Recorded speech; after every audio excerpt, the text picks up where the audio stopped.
అందరికీ నమస్కారం. First sir congratulations. ప్రమాణ స్వీకారం తర్వాత తెలుసుకుంటాను.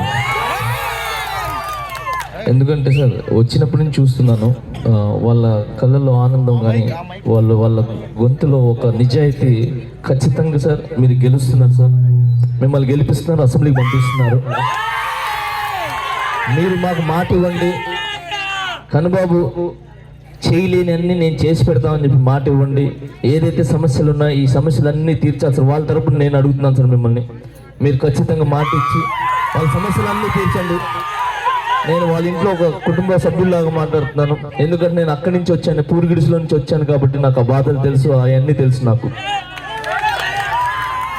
మీరు కూడా కనుబాబుని కనుమరుగకుండా ఇలాగా మీరు అసలు కనబడకుండా ఓటేసి దేనికి వేయాలి?